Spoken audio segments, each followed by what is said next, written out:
Hello out there. I'm live. I'm Len Dorman. I'm your host of the 7PM Paranormal podcast. Happy to have you with us, whether you're live, whether you're watching this recorded. If you're watching this a couple of weeks from now, send me some lotto numbers that won this time. Don't send me that stuff that didn't win. Send me the ones that won, because I need a new pair of shoes. Also need some beer because I'm having to drink cola. All right. We are going to talk about a little bit about NOLA, kind of like I did last night. NOLA! Okay, we've done. That's the end of the show. Have a good day. I mentioned it. No, really. It is time to bring out a guest. But first, we do have a small announcement we're going to make today. So we got to break out the three-ring circus, bring out the dancing girls, bring out the girls that swing around half naked, bring out the trapeze artists, run the elephants through the house, get some horses out here, get the guys with the shovels behind the animals, of course. We got a special show coming up. We're going to bring out Jennifer Talley. Hey, you. Can you follow the elephants? I am. They're just leaving. Okay. They're going down to Bourbon Street. They're going for a purple drink at Lafitte's. Oh, yes. The trouble is, but see, before you go to Lafitte's, the elephants are gray, standard thing, crapping all over the streets, standard elephants. Yeah. After you spend some time in there, and after 3 or 4 purple drinks, you're seeing pink elephants dancing around, holding an umbrella with their front legs and dancing around on just their back legs. Yep, it's about right. Second line of elephants. Your other half, Chris, talks about the hangovers those purple drinks can cause.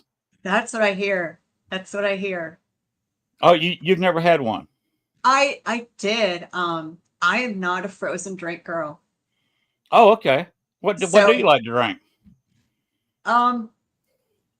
what I'm drinking now. I'm a vodka girl. Anything on the rocks. I'll even if I drink a bourbon, I'll even put a splash of water in there or drink it with an ice cube. But I know that it's that ice cream headache. I can't do them. But I have had purple drink because you have to. You can't You live got here. to. You just have to. So yeah, I got an ice cream headache from them. So no, I get my pink elephants from other sources. Like they're hurricanes or something. Yes. Oh, and Lafitte's does make a really good hurricane too. That's not my favorite. I like a little bit sweeter. What is the name of that other place? Patrick O'Brien's or whatever it is. Pat O'Brien's, yeah. Mm-hmm. Yeah, they've got a good hurricane. They do. They do. They have, and their courtyard is so much fun with the fires and mountains, and yeah. I've got pictures of Galen on in the courtyard there. Oh, it's beautiful. Gorgeous, gorgeous, gorgeous. Of course, another fun place to drink is the Aspen's house. Been there. Tried the absinthe. It's different. Yes. That'll give you a headache the next morning. It does. If you haven't, you understand Crowley's inspiration for his book, The Greek Goddess. Like, well, it's that kind of thing that you drink too many of those at night, and you can't wait to walk down Bourbon Street and stop by one. I call them closet bars, the bar with the door that opens to the outside behind the bar. Yeah, and you get a grenade that relieves the headache. Oh, the hand grenade. Yes. Now those I drink sometimes. Mardi Gras usually. Those I've had because you can get those on the rocks. Oh yes. People don't understand they shouldn't have more than two. Well, that should be true with the purple drinks and the hurricanes at Lafitte's. Probably. Asthma shops about the same way. Limit 2. Yeah.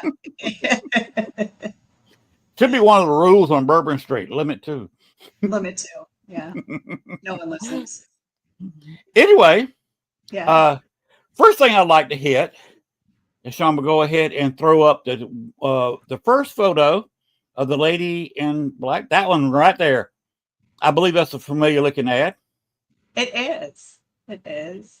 I believe that the New Orleans Paranormal Society, I believe they do tours down in New Orleans. We do, and Chris couldn't be here tonight. He's actually doing one of our public ghost hunts. The city says we're a tour or whatever. I guess we take a group, so that's a tour. But it's an actual paranormal investigation inside 2 haunted locations in the quarter, complete with a little bit of history. We don't focus as much on it unless it's fairly significant. And then you learn the proper way to use the ghost hunting stuff, equipment, and how to tell false positives, because that's important. That's an important part of it. Sometimes the squeaky floorboard is just that, the squeaky floorboard. So Chris is off doing that right now for our 8 o'clock. I think he's going to the Andrew Jackson in the Voodoo House tonight. There you go. Go ahead and throw up the other picture, please, Sean. Here's your information. Yeah. So if anybody wants a real ghost hunting tour in New Orleans, there you go. And we have access to 5 different locations depending upon the day of the week, and we choose 2 every night based on their availability, group size. Hey, Roger. So you could take this several times and not go to the same place twice, which is kind of fun. What are your other 2 places? We mentioned the Voodoo Shop and Andrew Jackson. We have access to the Hotel Provincial. One of the buildings there was the site of our first hospital here in New Orleans in 1722, called the Royal Military Hospital. So that's got some stuff there. And we have access to a business that is formerly a Church of Witchcraft and recently revived that coven, the Religious Order of Witchcraft. And at times we have access to the seance room at the Vampire Apothecary Restaurant and Bar, which used to be a voodoo temple. And the seance room used to be, when it was a voodoo temple, the inner sanctum, meaning that you had to be a very high level of initiate in voodoo to even walk through the door. And there's a pretty cool couple of energies there too. So it's actually starting to become another favorite place of ours as we get to go from time to time. Because I mean, it's an operating business and restaurant, you know. We don't Right. always have that opportunity. And if anyone's looking for a place to eat, the food is fabulous. So Very cool. delicious. Did Chris tell you what I did at the voodoo shop? Uh-oh, what'd you do? He might. Well, he was already picking on a young kid, and he already informed me this was happening. You've seen this game go down before. Yeah. So we got in front of the voodoo shop, and he says, when you go through that gate, don't do anything in the yard. Be quiet. Don't pull out any equipment. Just stand there. Because we don't know what's going to happen when you go through. And he said, Lee, you got anything you want to say? I said, Chris, I want you to do me a favor. I pointed to the kid. I said, I want him to be the first one in the gate. His eyes got really big, and he started looking to his mother. And his mother said, that's okay. I'll be behind you, pushing you through.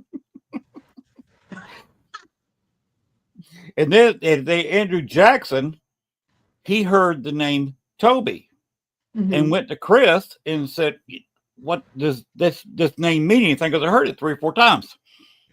I said, sorry, that's on me. That's an old friend that died about 10 years ago. That's yours. Oh, wow. Apparently he followed me there. That happens so often that people's loved ones come up. So we don't even have to bother the spirits at the locations if they don't feel like yakking at us, because, you know, they get sick of seeing the same faces sometimes, or they're like, I don't like this group, you suck. You know, so then we're like, all right, relatives and friends, come on, let's talk. And you know, a lot of times that they do. I mean, because why not? It's a good opportunity for them to be heard. So yeah, we also talked about one of the rooms when you're looking back to the lobby from the foyer where you go upstairs to 208. We were standing there, and I told Chris that when I was there a couple of years before, that a guy who worked with Ghost Adventures, he was a staffer, went in there by himself with a recorder, because I told him to go in there by himself. He should have been used to that, seeing that happen in Ghost Adventures a lot. Yeah. He went in there with the voice recorder and came out screaming because he actually got it on record. He hit record and we heard it. A very loud growl. Huh. And Chris said that recently he found out that there was a dead person in that room, and didn't know if it was a murder or a suicide. 106. Is it on the right hand side? If you're facing the door to go to the front desk, on the right hand side, opposite 208. Yeah. It's 106. That's Captain Smith. He unalived himself in that room. Okay. And so he was a fishing captain. Okay. Lots of stories down there. Yeah. Lots of places to go. But that's not what we're kind of doing that here. We're having a little bit of fun, talking about some common experiences we've had down there. Yeah. I have seen at Lafitte's a partial apparition of a man wearing a hat. Standing in front, I was on what I call the piano side. I go with the fireplace. Yeah. I go bar side, piano side. Yeah. I was on the piano side and saw that partial apparition sitting on that table. And this was just 2 or 3 feet in front of me. Yeah. Just something kind of came in. I saw something moving around and it walked off. Huh. And like hat or what kind of hat? I couldn't tell. I couldn't see enough of it. Okay. But that's right where other people have said that John Lafitte may be appearing once in a while. We got a photo. I could share it with you while we're doing this, of an apparition. Very much looked like a pirate, thought to be Jean Lafitte, at Muriel's.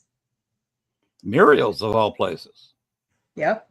Let me see if I can find it. But I know I have sent it. The whole French Quarter is haunted.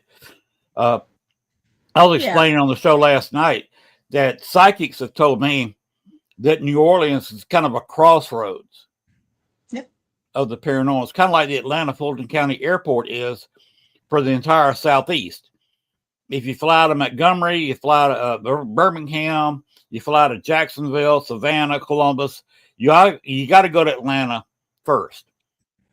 And New Orleans seems to be that on the paranormal. You go through New Orleans, when you pass on.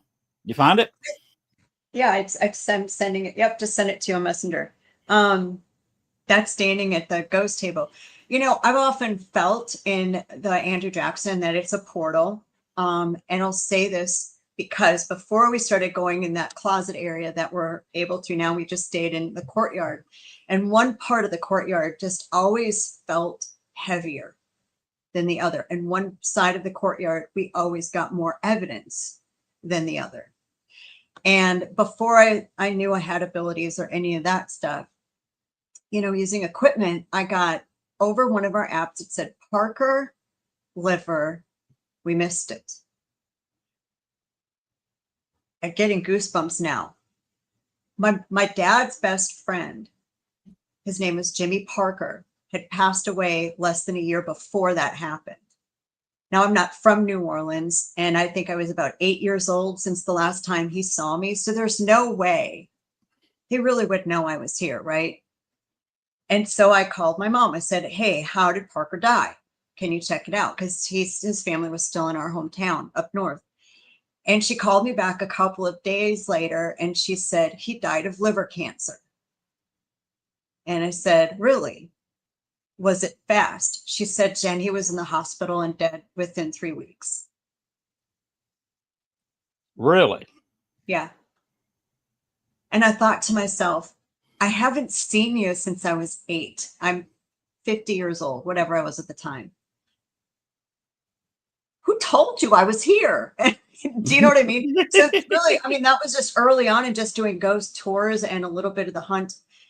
And it just started making me think, why are you here? And who told you about me? And so that's really where like my whole theory about the Andrew Jackson being a portal, because it's just person after person after person after person. And I've been told even by local psychics too, that they believe there's several portals here in the city. And I don't doubt that. I don't doubt that in a minute. That was taken in front of the ghost table at Muriel's through the doors. Wow. That's a pirate outfit, is it not? I mean, it looks like it. I can't say for sure. Looks like he's got something on his belt. Mm-hmm. That could be a sword, or it could be the butt of a single shot of a gun. You know, muzzle load gun. Yep. And I'll attest to the picture, because when I did these and people would take pictures on the, you know, the walking tours and stuff like that, and I would give them time to stop and quick look at their photos. And so I know this is not edited, because this girl took 3 pictures, like a photo, like a photo burst, right? Animated, which would be now. And this was only in one of them, of that whole burst. This was the only frame it was in. Wow. That is interesting. That is a full-blown shadow figure there. Oh, yeah. And you can almost see through. It's almost like you could see the tablecloth a little through them. Mm-hmm. But right in the center there. Yep. And it's aligned with where you can see the table. And the hand on the threshold, like he's walking in or is talking to something. But yeah, that's one of my favorite pictures. I bet. The thing on his belt that I said could be a sword, it could be a gun. Those single shot guns had a big knob on the handle. Mm-hmm. You know, below when you're holding below your hand. Yeah. You know, down in here. Yeah. Because they only fired one shot. So what you do is flip it around and just bust some heads with it. Oh, makes sense. Yeah. And that's why it had a big knob, with usually kind of a sharp knob in the center of it. That was kind of pointy. And that way, when you hit somebody in the head hard enough, you usually crack their skull. Yeah. You know, in a fight back then, you're not trying to hurt somebody. like you do nowadays. You just hit them with the fist and knock them down. Okay, I'm done. Walk away. No, they were trying to kill people. It was life and death fights, is what it was. Yeah, it was Yes. not. There was no in between for a lot of those. There wasn't a submission, anything. So yeah, for sure. Well, all right. Let's go on to our slight announcement. Something is upcoming. Our little bitty We, uh, announcement. we got a hint down below. We also have a hint right behind your head. There it is. Ta-da! Guess what's about to happen next year in New Orleans for the first time? Yes, we're super excited. So yes, New Orleans.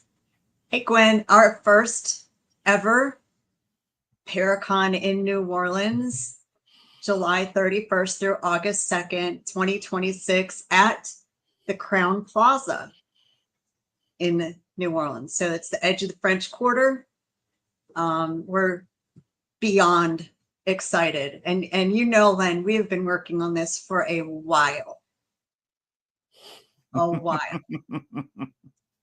Website is live, neworleansparacon.com, and all of the packages are up.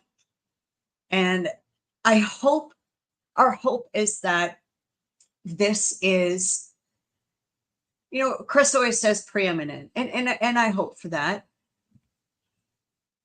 This is educational focused.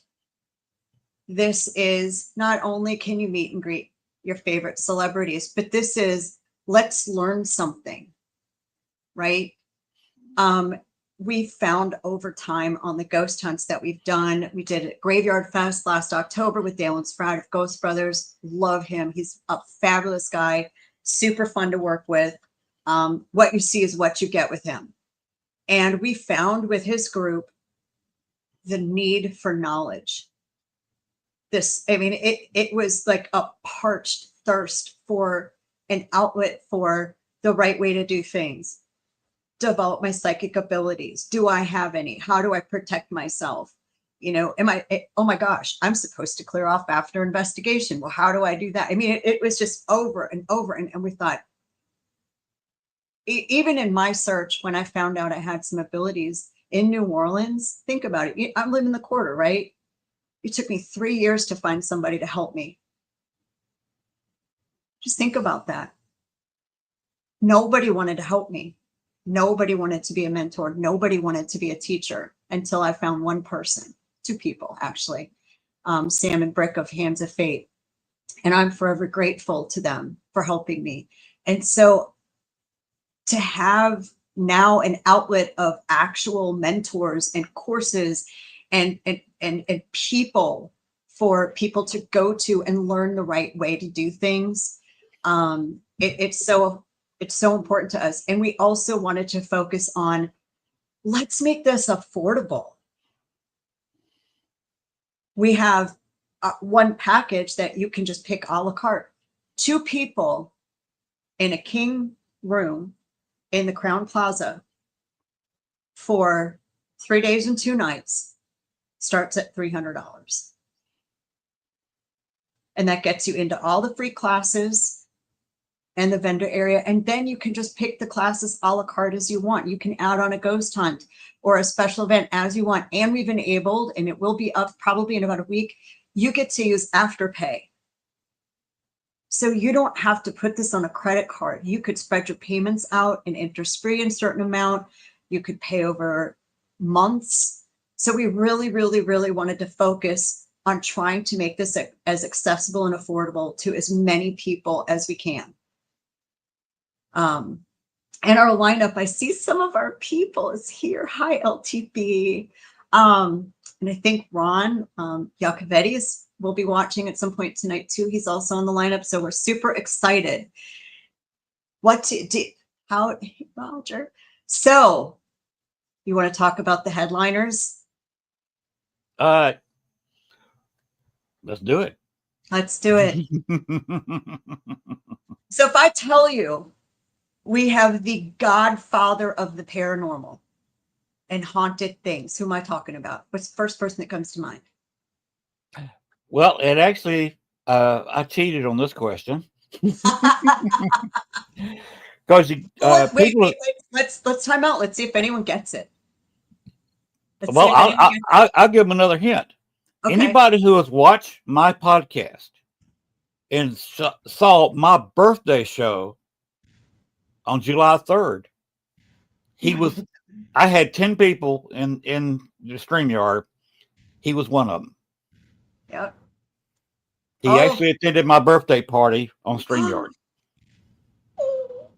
I can't. I'm excited. I'm excited to meet him. He's one of the people that. Yep, Gwen, look at you. He's one of the few presenters that I have not met. Yes, that is John Zaffis.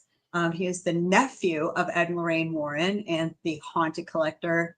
And he, from what we understand, does not get out at paranormal events outside the East Coast very often.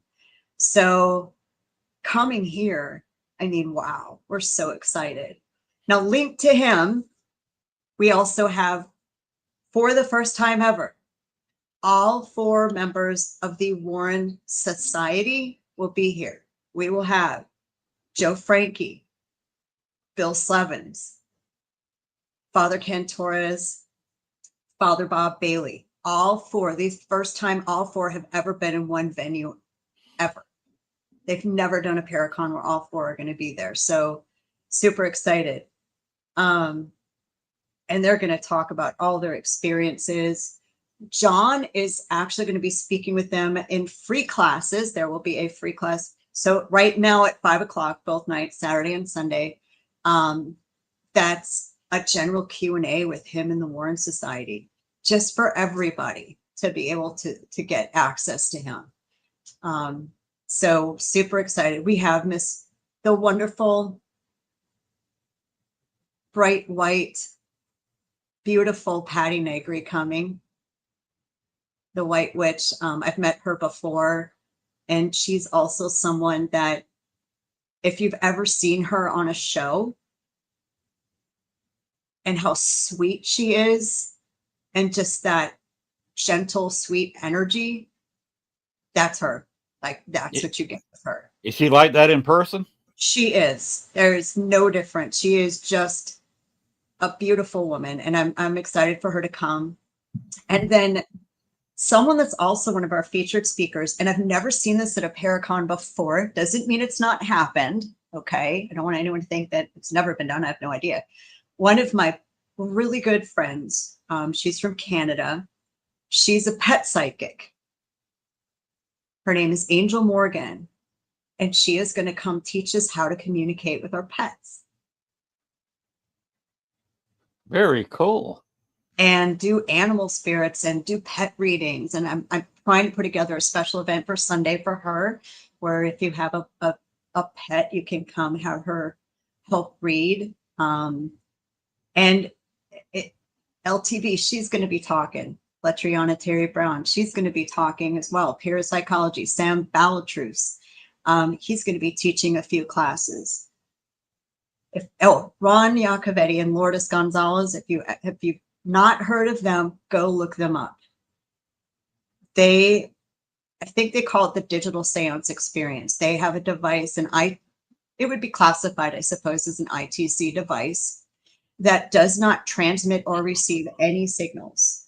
Mm-hmm. It uses a type of spirit box technology that is based on only white noise. It's super cool. They're going to be doing some presentations about that. And then we have all of our local people. Voodoo Authentica here is going to be doing different voodoo panel and discussion, how to make your own gree-gree bag. Hopefully, I don't know if they're going to set up to do readings or not. We're hoping that they do a voodoo ceremony to open or close the Paracon. We're not sure if they're going to do that or not. It would just be something real general. We have Marita Waywood Crandall is going to be speaking and participating in one of our special events. She is a local. If anyone wants to read her book, she is a historian and fiction writer on all things vampire. She has a book called Mosquito. I think she has Mosquito 2 out, as well as a few other books. And she owns one four businesses here. Go Marita. She has Boutique de Vampire, Vampire Cafe. I call it a gothic themed vampire restaurant and bar. Marita, if I'm wrong, correct me. The Vampire Apothecary, which to me is more a Victorian themed vampire place. And she's got a speakeasy above a jazz club on Bourbon that you need a password to get to, called Potion Speakeasy. So she's going to be talking. And I hope to be adding more local talents, because we do really want to showcase New Orleans too and all the haunty things. Of course. That's what I've been trying to do with my podcast. Yeah. I've been sneaking in New Orleans as much as possible, trying to throw some hints and sell the city. I told Chris I was going to do this and try to sell the city and state what goes on, because New Orleans, Gail and I both are in love with the city. Yeah. Despite the parking issues. Gail's in there laughing in the living room. She heard me say that. It's bad for locals too. It's hard for us too. Yes. Y'all have your own issues with parking, but it's such a fabulous city. And with Paranormally, it's an absolutely amazing place just to even walk through. But to be able to go in some of the historic buildings, I got voices, some footsteps, a couple of little shadows I couldn't explain. The couple of nights I stayed at the St. Pierre. Yeah, I don't doubt that, because that's near St. Peter #1 cemetery that was inside the rampart. The rampart walls are inside the French Quarter. You know, there's people that have dug pools that found remains, and you can't move them, so they just proceed with the pool. So you got a person buried. What, you got to just dig the pool around them, or how do they do it? Move the pool slightly? I don't know how much they move it. I can't say for sure. I just know that the pool goes in anyway. If they edit the location or not, or how much, I got no idea. I don't want to misspeak, but yeah, there's a couple of pools that are kind of haunted. I mean, water too. Why not? The movie Poltergeist comes to mind. Oh, really? Why? They were digging a pool in their backyard, and of course it was raining. The hole, there's no pool there yet, fills with water, and the wife falls into the open pit full of water, and it suddenly finds herself surrounded by skeletons. Oh, geez. And the actress got freaked out after that scene, because she found out that instead of using a plastic skeleton, they actually had found a real skeleton.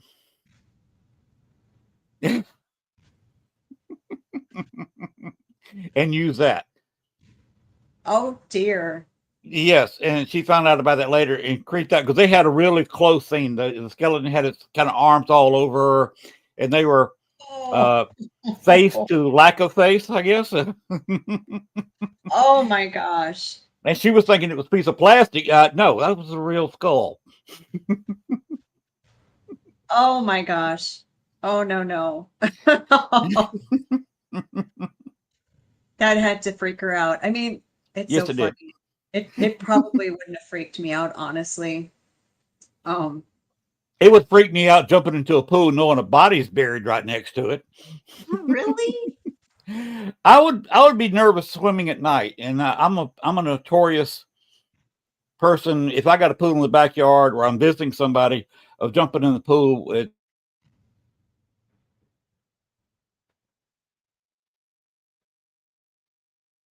Len, did I lose you?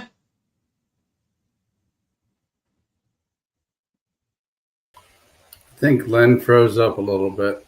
I think he did. Hi, Sean. How are you? I'm doing fine. How are you? You guys are having a great show so far. Oh, I hope so. So are you coming to New Orleans? It sounds like might be a possibility. I haven't been there yet. We've got a hotel buyout. Right now, we've got how many? 3 different ghost hunts. One includes a cemetery scheduled so far. And then as we get more interest, we're going to add a few more locations on. So we're excited, you know, and people can bring their own equipment. I mean, have you done other Paracons where you do their ghost hunts? Yeah, I've actually done one a couple times, and actually tomorrow night I'm going to the Sanctum of Souls.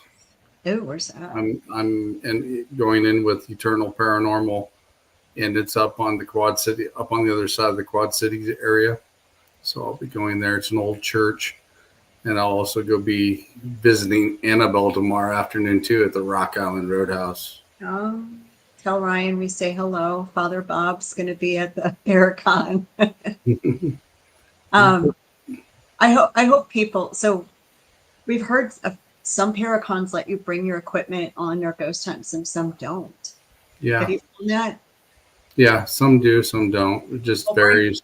Yeah, us bring it. There's only one thing so far not allowed, and that's any talking stuffed animal. I don't want to call out the name brand of one very popular one, but talking stuffed animals, some of the spirits from like the 1800s, it flips them out. So far, that's the only thing we found that doesn't do anyone any good. Other than that, bring it. Bring your stuff. And we're going to have stuff for sale. I think we're going to get, if some vendors can't be there, we'll get some of their stuff shipped in and sell. So we'll have SLS cameras, XLS. I don't know if we're going to have an XLS camera. We'll have SLS cameras and a few other things that people don't bring. I know Mr. Brandon Cooper of Supernatural Inc., which I did not mention in our speakers. Mm-hmm. Sorry, Brandon, because he's going to be watching. He's going to be demonstrating some of their stuff, which I use. I use their MCOM spirit boxes, and I am waiting on my replacement ink box. So one a linear, one a random sweep. So I'm going to be teaching a class with him on unique techniques to use using ITC devices to elicit some very direct and intelligent responses using different techniques. So that sounds cool. If you watch any of our stuff, we do things real different. We play games with our spirits. I just started playing Would You Rather with them. Then we use a spirit box and a K2. We play blackjack. We play poker. I've actually played poker with spirits at the Bell Mansion. That was interesting. It works so well. I mean, and have you found that they cheat? Mm-hmm. We actually put a REM pod between 4 of us and posted a light toward each of us at the 4. Yeah. And we were asking the spirits who was going to win, and it would light up that REM pod on who would win. It was crazy. And they were right. So we'll have blackjack, and we'll have like the next card, either the down card of the dealer or the next card to be flipped up that's still face down. You know, could you tell us whatever card we're pointing to is? And they know. Mm-hmm. Even when we haven't looked at them. So you wonder, okay, now how do you see? And do you see through? And how do you stop at just one card? And my brain just went to so many places. So it's really kind of cool, especially when you get skeptics on. For us, we get a lot of skeptics. They can't argue that.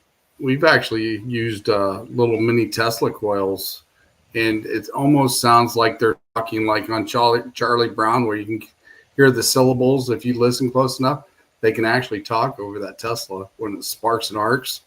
It's pretty interesting. Yeah, so we're super excited. I should share with you guys the website. They could go through it. But we're going to have a vampire panel. That sounds cool. And some people on the panel will be practicing vampires. Cool. And you can hear about that practice and how Hollywood it's been, and how inaccurate. Surprise. How entertainment value, I won't say inaccurate, how entertainment value Hollywood has made it to be when it's just not like that at all. So people will be able to basically have an interview with some vampires. I'm waiting for Len to log. I told him to log back in. He must be having some major issues with his internet. His internet. I'm surprised it's not us because I've been struggling all day Oh, with internet, and I thought, boy, just not right now, not today, not now. the last 4 months I've been struggling really bad, and last night they actually put fiber optic in, so things are going good so far with mine right now. You're so lucky. You'd think that a place as business centric and tourist centric like the French Quarter would have fiber available to not only the businesses and the restaurants, but we don't. I'm surprised we don't still have dial up in the AOL tone. With you. Sometimes I'd almost take that dial up. It was more reliable than some of the regular internet at times. Sometimes for sure. Sometimes for sure. Let's see. I am going to resend him a link just to make sure he's got it here. I'll pop out. I'm going to pop right here real quick. Whoop.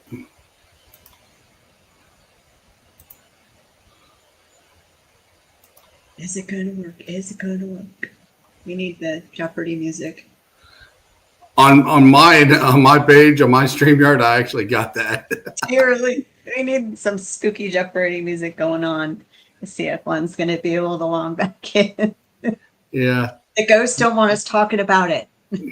Yeah, I actually got that in my sound effects on my StreamYard section. Let's see here. I am going to send him this link again. So if he's up and running, he can come back in. Set this down. But yeah. So tell us a little more about the con. What got you guys into that? How do you get started into it? Well, we've never done one before, so of course you have to start with one. And my husband Chris and I are two people that just says, okay, let's make this happen. But I think we've been kicking around doing it, didn't know how to do it. People said start small, and I said, okay, we were going to start a lot smaller than this. But I think really what kicked us into high gear was that event with Dalen last October, and seeing firsthand a sampling of the need for education. Even if it's proper ghost hunting techniques. Hi guys, don't provoke or else. And this stuff is real and this is what could happen to you. I have gifts. I don't know what they are. I don't know what to do. I don't know how to interpret them. Okay, this is an outlet. I don't know who to go to or who do I mentor? Who do I trust on the internet? Whose book should I read? Right? That's just what we've been seeing. And that's really kind of motivated us to do this. Hi, you. Welcome back. Maybe he is back. Yes. Yeah. This has happened to me before. I've talked about New Orleans before. Sometimes when I start talking about spirits, that happens. My internet completely went down and I had to completely reset it. Wow. That's all right. We got you covered, Len. We've got it. Do you know what's funny? So we were talking to Father Bob Bailey, who's one of our guests from the Warren Society. My husband and I were talking to him about one of the demonic cases that we didn't take it. We stumbled upon it. I'll be honest with you. We did not think that's what we were walking into by any stretch of the imagination. Ended up getting the location certified for an exorcism through the New Orleans Archdiocese. And as we were talking about the detailed experiences we had over, I think, the 3 separate times that our group was there, I was only there twice. The phone kept cutting out and they kept dropping the call between each other. I don't know if it was Father Bob or Father Ken. It was like, they don't want us talking about him. But we were just, we were sharing a bunch of experiences. And I think that's one of the topics they're going to cover is, when you decide to be an investigator. So when you decide, okay, this is, for us, it's our career. This is how we make our living, right? The public hunts. We don't charge for private. So this is my living. But a lot of people, it's their hobby, right? And I'll be honest with you, it's one of the most dangerous hobbies you can have, in my opinion. It can be. Because you have no idea what you're walking into. Ever.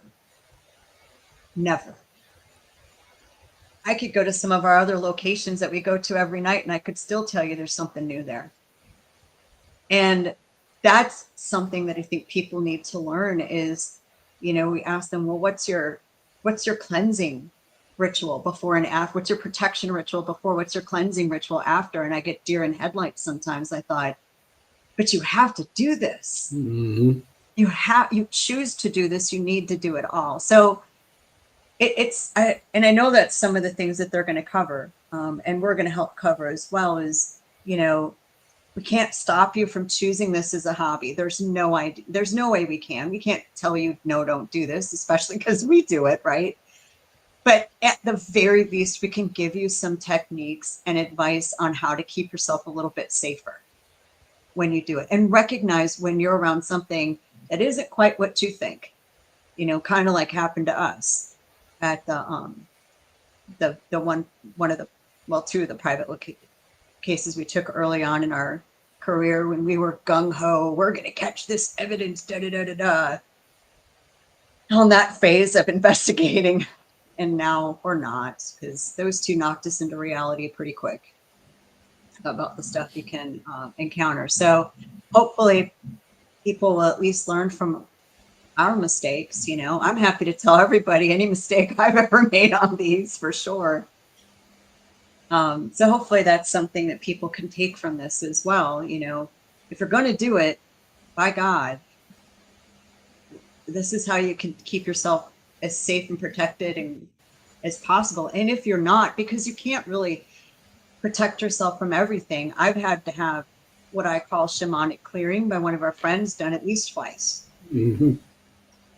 And you know why? I don't know that I did anything wrong. I just walked in the door. And there's just some things that no matter what you do are just going to stick to you. And you need someone else's help, but you have to recognize your own. You have to be very self-aware and saying, something's not right with me. Right? I don't know if either of you have ever experienced some of that stuff where you're just like, something just got a hold of me, right? Yeah. Yeah, I've dealt with attachments before and taken them away from people. And I've actually had shaman classes for the last 3 years now. Yep. And I've done Reiki as well. So, yeah, I know that feeling that you're talking about. You just know. I had one of the spirits at the Andrew Jackson, Len. Did we talk to you about how priest followed me home and beat me up for a few months? No, we did not discuss that until right now. So so one of the things that we do, especially since we do go to location over and over and over again, is we feel one of our responsibilities is that if you need help crossing over and we can help you, we're going to try and we're going to do it, right? That's an important part of this. You're not here to perform for me and my group. If you feel like hanging out and socializing, great. If you say, I need help and I want to cross over, great, let's do that. And we had one, it took us 4.5 years to convince of this, one of the spirits, the Andrew Jackson Paul. And so as I was doing it, we had a spirit box running, and this energy there he wants to be called priest, was cussing me out. Stop it, you effing bees. Stop it, you effing bees. Stop it, stop it. And for about 4+ months after, I'd wake up every morning and my arms from my elbows down and my legs from my knees down felt like someone was just constantly punching me. Like had punched me all night, and I felt drained. And I wasn't right. I couldn't focus. I felt off. Went to an exorcist priest we're friends with. He did some work on me.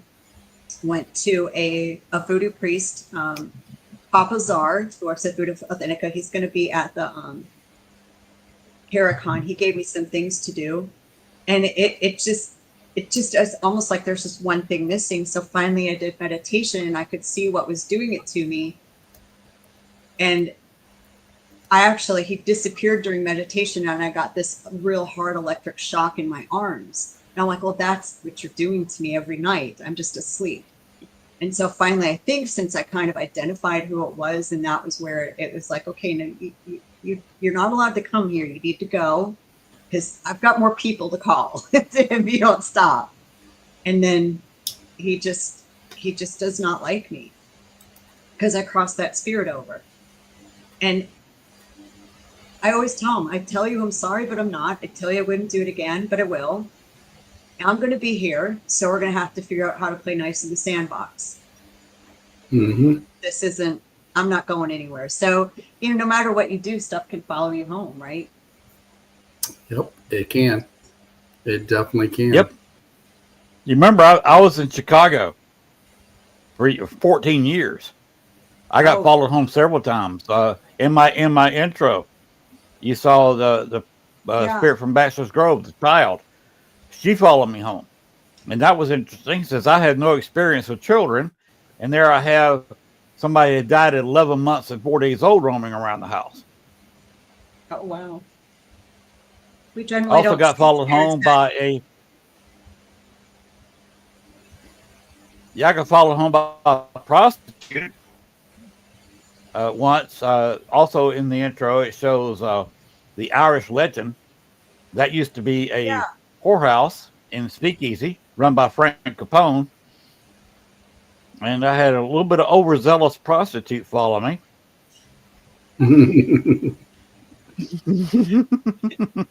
at the Hotel Provincial one night, and I had this, I can split people up in that location. We can't in most. And there's one room that always laughs. No matter what I do, there's someone's going to be laughing. And I walked in, I thought, what's going on? What's so funny? And apparently one of the prostitutes from Gallatin Street from the 1800s had made her way back and was asking this young man to take his wallet out.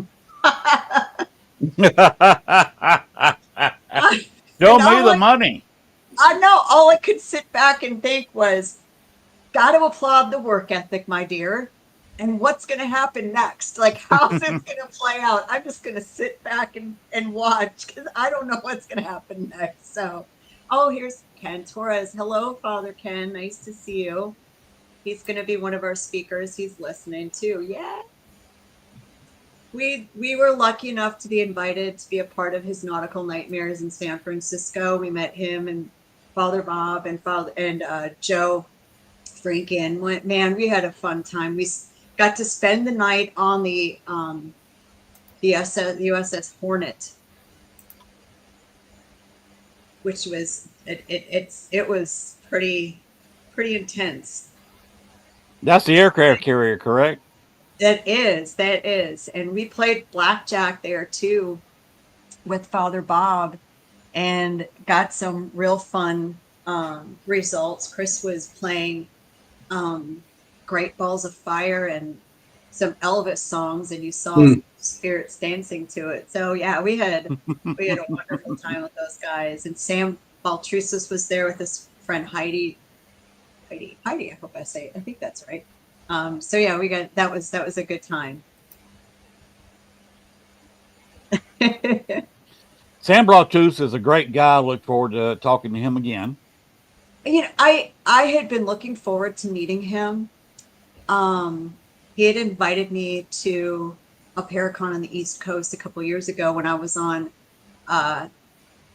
Haunted by History. It's these girls from Canada that came down here and did a show with us at the Provincial, and they were going to be at his Paracon, and I couldn't go. I think it was right in the middle of like a trip and private hunts and stuff like that. So I'm really glad we got to meet him out in San Francisco and spend time with him. That was fun. I did. I have got a chance to meet him. He's a really nice guy. Yeah, and so smart. So I sent you guys a link to the website if you maybe wanted to show it so people can take a look at the schedules and stuff of what we have. Now, classes are subject to change. Speakers are subject to change their topics. But as of right now, this is kind of what we've got. Hello, Gwen. Aw. Yeah, Father Ken's awesome. Father Bob actually had to lay hands on me and on that ship because I was getting affected by something I couldn't shake off. So just by sitting there. And Sam said that when he walked in, it took a while before he could walk onto the ship because there was something that was holding him back and made him feel kind of icky. So there was a lot of stuff. I'm pretty sure that Sam and Heidi and I, which we were all separate, we came back together the next day. And because I kept asking when I was with Father Kid and Bob, like, would they have allowed dogs here? Because I feel like this golden retriever kind of dogs running around the ship, which seemed a little weird, but maybe not. I mean, I don't know. It was a World War II aircraft carrier. I don't know. And it's funny, Heidi and Sam were doing a seance downstairs, other end of the ship, and they said they had the same thing. They had a dog like that come through that they said was running around. Oh, so wow. it's just kind of interesting that I'm like, oh, good, I feel better. I'm not making this up at all. Well, one thing I haven't mentioned to you, Chris says that I'm going to be podcasting the entire Paracon. That is the rumor. I had forgotten about that. Thank you for reminding me. I hope. Also, I'm willing to sit there wherever I'm sitting, podcasting. If anybody wants to come up there and talk to me, that's fine. I would love to get Sam Pertus and some of the others to come up there and talk for a little bit. But I'll also be doing a few EchoVox sessions. If somebody wanted to come up and learn how to use EchoVox, I'd be glad to show them. Now, are we kicking around the idea of you live broadcasting parts of some of the ghost hunts that we're going to do? Chris mentioned it. I'm not sure the logistics of doing that because to podcast live, of course, I need live internet. Okay. Yeah, I think we can do that, though. The Voodoo House may be the most difficult. We'd have to have a hotspot there. The Andrew Jackson should not be a problem. The cemetery, if people are there, would be a hotspot. So we could probably figure it out as long as the cell reception stayed good. I mean, obviously, we can't guarantee anything's going to happen. I'll come talk. There you go. Brandon's going to come talk to you. There you go. Obviously, we can't guarantee anything's going to happen. Right. But this is the paranormal. You can't guarantee anything. And I like to remind people, you don't like every living person you've met either. That doesn't mean the dead have to like you or talk to you, But if you come across as like the fun and a little jokey, and then once you get it comfortable, then you can start maybe asking some personal questions. And I guess that's just kind of our style is, let's have a little fun. Let's everyone relax, with the living and the dead. And then let's ask some, why are you here? Why are you still here? Do you want to tell us something about? It seems to kind of lighten the mood. So hopefully if we just become the most fun people in New Orleans to be around, the dead people will say, these people are cool. I'm going to come talk to them. Right? Yeah, most definitely. So, if you guys want to show, I think Len, I sent it to you, the link, if you want to show some of the classes before we. Did you send it to me? Because with my internet jumping up and down, I didn't go over there and find it on Facebook. I sent it to you. I don't know if I could send it to Sean, but I'm going to try. Okay, let me look. Let me look. My Facebook is at least opening. What's happening? This is why I don't have a regular show on Fridays, because there's everybody's off work and they're gaming around here. That's funny. And I live in a cinder block building. This is why I have a Thursday night show later. All right, I think Sean, I sent it to you. All right, I'm going to drop out and go get it, and I'll be right back.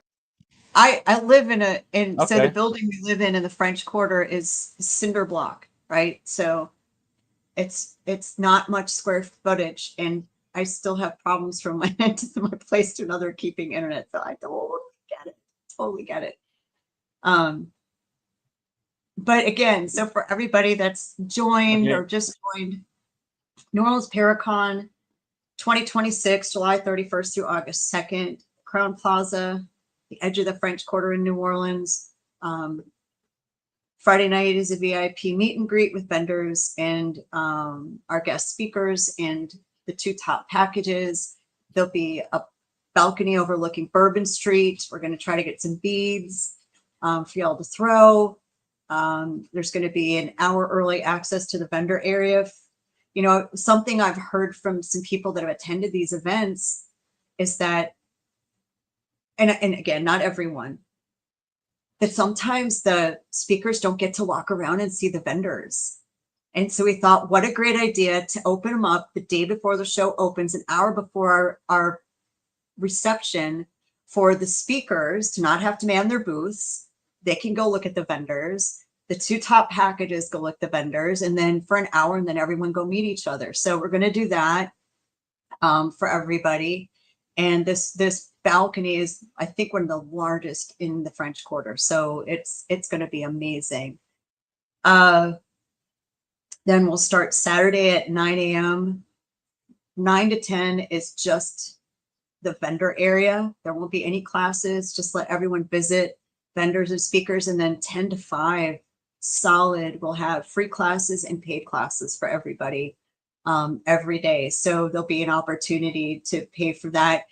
Again, the packages start for 2 people and a king room for 3 days and 2 nights at the Crown Plaza start at $300 total, not per person, total for 2 people, total for the room. Tax you have to pay at the hotel. There'll be an estimate online. You have access to the vendor area, all general admission classes. And then if you just want to a la carte some classes and a couple of ghost hunts and then have time to go see the city, there you go. It's like the perfect package for you. And then there'll be some weekend passes and day passes that'll just have access to the vendor area and the free classes. So I think they're going to be allowed to buy the paid classes, but unless you're staying at the host hotel right now until it fills up, we're not going to open up the ghost hunts to anyone outside people staying at the hotel. I'm not saying we won't. And we're going to take a wait list. So if the ghost hunts start to fill up and we need to find some more spaces, sign up for the wait list. You know, the more we get tells us more and what we need. Is, you know, there are other locations we can go to, but unless we show a ton of interest for people to ghost hunt, then, you know, we're going to stick with what we have. But we do have the ability to expand. We will have, I believe it's one of the local and oldest tour companies here who's going to help us with our cemetery ghost hunt. I believe they may be there. So if you want to take a haunted pub crawl or a true crime tour, something like that, one of the nights, or sign up for a night after the Paracon, they'll be there to help you sign up for all that stuff, a city tour, all those things. So you'll be able to really one-stop shop at the Paracon. Again, I will have Afterpay hopefully available in less than a week. So that's like, what are those similar services, Len? Like, what is it? Klarna, buy now. PayPal. Yeah, like a buy now, pay later. So, Right. you know, some of the top package, so our top platinum package starts at $1,500, but that again is for 2 people total, not per person, 2 people. And that includes access to everything. There are a few things to add on. We do have an add-on that has to be purchased separately. That is a weekend with Patty Negri and Sam Baltrusis. That's And amazing. those are events, all inclusive, Saturday and Sunday. You get access Here to we go. every single, oh, there we go. So these are the classes. I'll talk about Patty's thing in a second. We're super excited. So you see our class schedules: Discover Your Spirit Animal with Angel Morgan, our lovely pet psychic. Anyone who hasn't heard of her, please go look her up. She is one of the most amazing human beings I've ever met. Ron and Lourdes are going to be here. We're going to be talking with Mr. Brandon Cooper of Supernatural Inc. And we're going to be talking about ITC devices and some of the devices that Supernatural Inc. Does. We'll have vampire panel, a voodoo panel, gree bag and workshop. For those of you who don't know what a gree bag is, it is effectively a protection pouch based on herbology and a few other and a few other practices. So John Zaffis and the Warren Society, again, if you see that under general admission, yes, I'm not kidding. Everyone who has a package ticket to this will get to the opportunity to get in line and get in there. Obviously, we have capacity issues. So the more interest, the bigger the room. And then we'll do it again on Sunday. And so that's the whole schedule. The add-on for Patty and Sam, which is $500 per person. It's the only thing, the add-on experience are per person. That is every single paid class of Patties that you want to go to, you're in. You then get on Saturday night dinner included at the Vampire Apothecary with Sam and Patty. And you get to do a gallery reading and then an intuitive ghost hunt with the two of them. So your whole day and evening is with Patty and Sam. And then Sunday, attend any of Patty's classes. And then you get to go to a private meet and greet at Potion Speakeasy that's owned by Marita, who's the owner of Potions and Vampire Apothecary. You get another meet and greet, and that is on Bourbon Street. It has a balcony overlooking Bourbon Street, and it's above a jazz club that's super cool. So if you are a Patty and Sam fan and or Sam fan, that's like the ultimate Patty Negri experience. And she might be bringing around a special guest. I will announce that in the coming months as to who or maybe what that might be. So we do have more coming. And we have more locals coming as well. We haven't announced every single local yet. So we'll have more coming too. Okay, I have a few questions. Sure. One, the hotel. All these packages, does that include the room? Yes.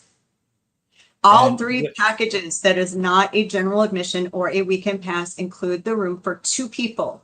Every single one is two people. The RIP, which is more of our a la carte, you can add 2 queen beds and fit up to 4 people. And there is an additional charge for person number 3 and person number 4, which includes your pass to the Paracon and your room charge. So every single package, I want people to understand, all the 3 packages, the Platinum, VIP, RIP, are all for 2 people total, not per person, 2 people. And so they don't have to be married. It can be me and Bob come in there. We get a room together and we get this at the same price that a married couple would. Yes. Okay, I don't think $300, $150 a person plus hotel tax, not a bad deal. 3 days. But that's actually a very good deal. Now these especially are at a place like this. What's some of the history of the place? Of the Crown Plaza? Yes. How old is it? I don't know the age of the hotel. I should have looked that up. I would say early 1900s. I mean, it's been remodeled, but the building itself is rather old. So where it is on Canal Street, when you cross Canal in New Orleans, the street names change. If you ever realize that. Royal becomes St. Charles, right? All the street names change because what we call the neutral ground, a lot of places call the medium. We call the neutral ground because where the Crown Plaza was the locals' French, Spanish section, and across Canal was what was called the American sector. And they didn't always get along, so they met at neutral ground to settle battles. Is this still live? I don't know, Ken. Is it? I don't know. It's still out because I just posted in there. We're still live. So it is a historic. It is technically on the edge of the French Quarter, but it's considered in the French Quarter. Right.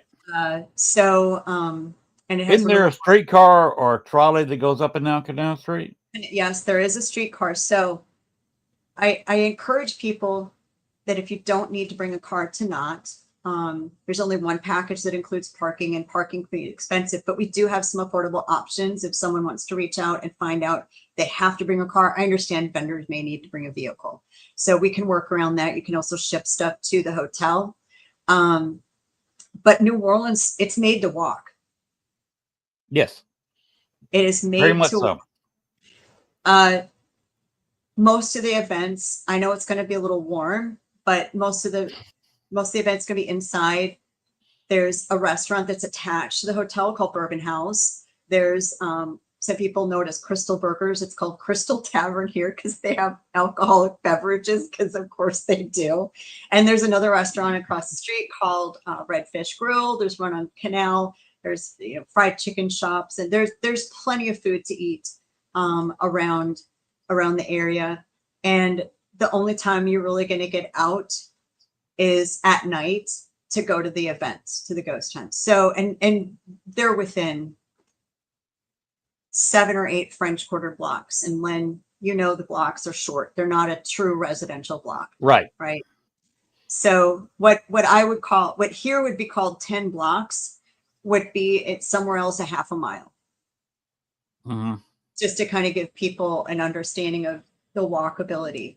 And then we have the street cars, things like that. So you can really get anywhere you need to go without a car. The French Quarter is not that big. No, 13 by 7, 13 by 6 blocks. So it just depends where you start and end. But it is not that big. Not at all. No, it's not. And super active. We've had a lot of psychics here that I've had to prepare for the heaviness of the energy here. It's intense. Yes. It's very intense. So if you do have abilities and you're coming, I'm preparing you. Yes. You got to be prepared like I was. Yeah. You've got to, if you go in there with an open mind, something's going to jump in your mind with you. I would just like give you that guarantee in New Orleans. You got to be able to say, uh-oh, I feel pressure. Boom, and put up a brick wall is what I think about. Yeah. Yep. But you know what? It can be fun. Our spirits are funny. A lot of the places that we go to, our spirits are funny, and we keep that kind of when we do our hunts there and our investigations and bring people there, we want to keep that kind of energy. There's no reason to go negative or serious. If they want to go serious and need help, we go serious, right? Right. But at the end of the day, let's have fun until they say, okay, now I need to talk to you about something. And then we say, okay, what do you want to talk about? What is it you have to say?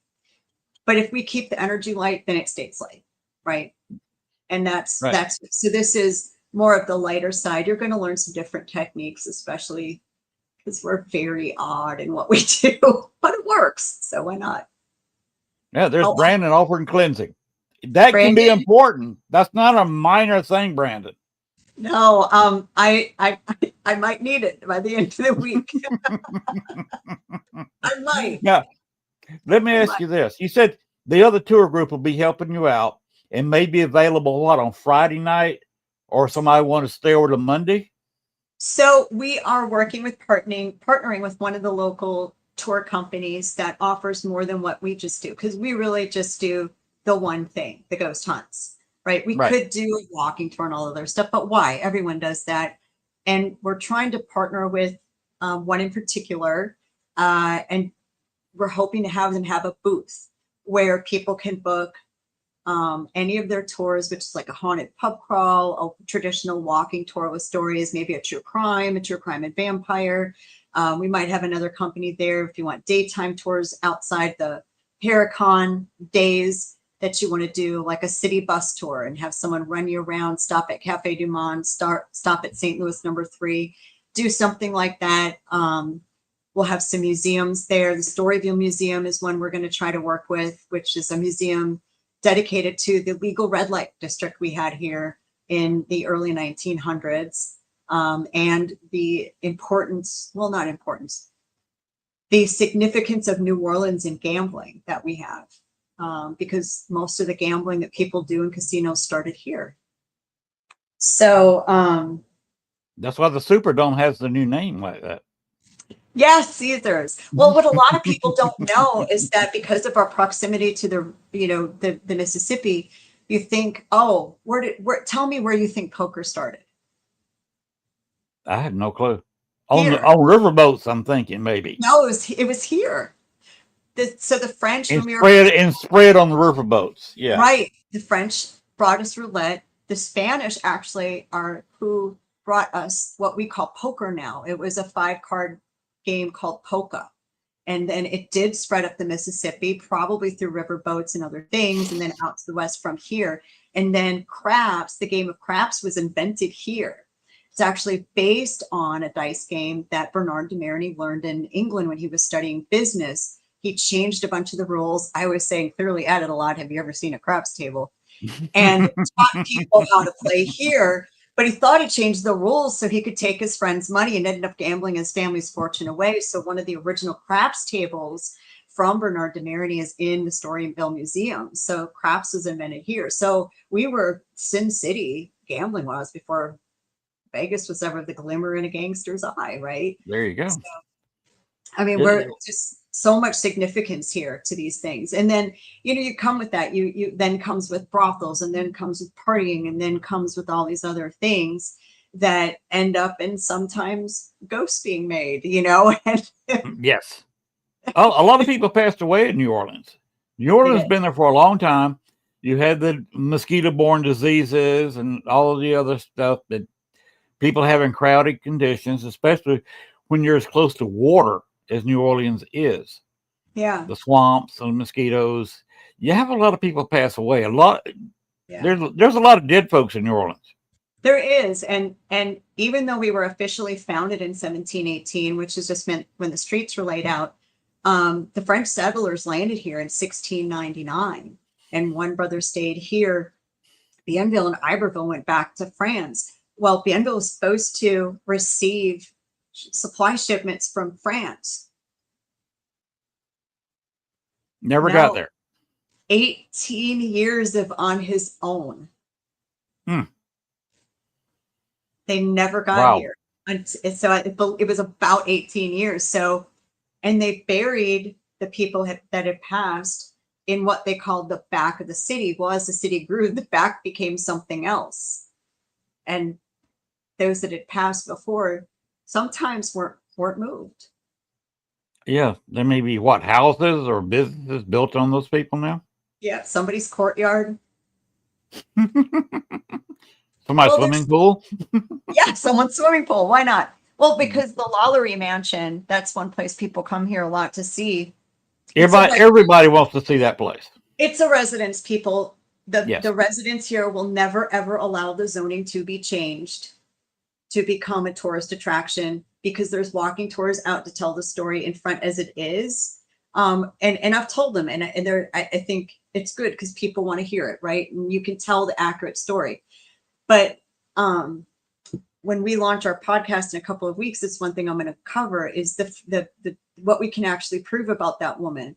And there was no proof she did what Hollywood said she did. I'm not saying she didn't. I'm just saying there's no concrete proof she did. And at some point during the remodeling of that house, because it was originally a 2-story, it's a 3-story now, the gallery's wider, they found bones in the courtyard.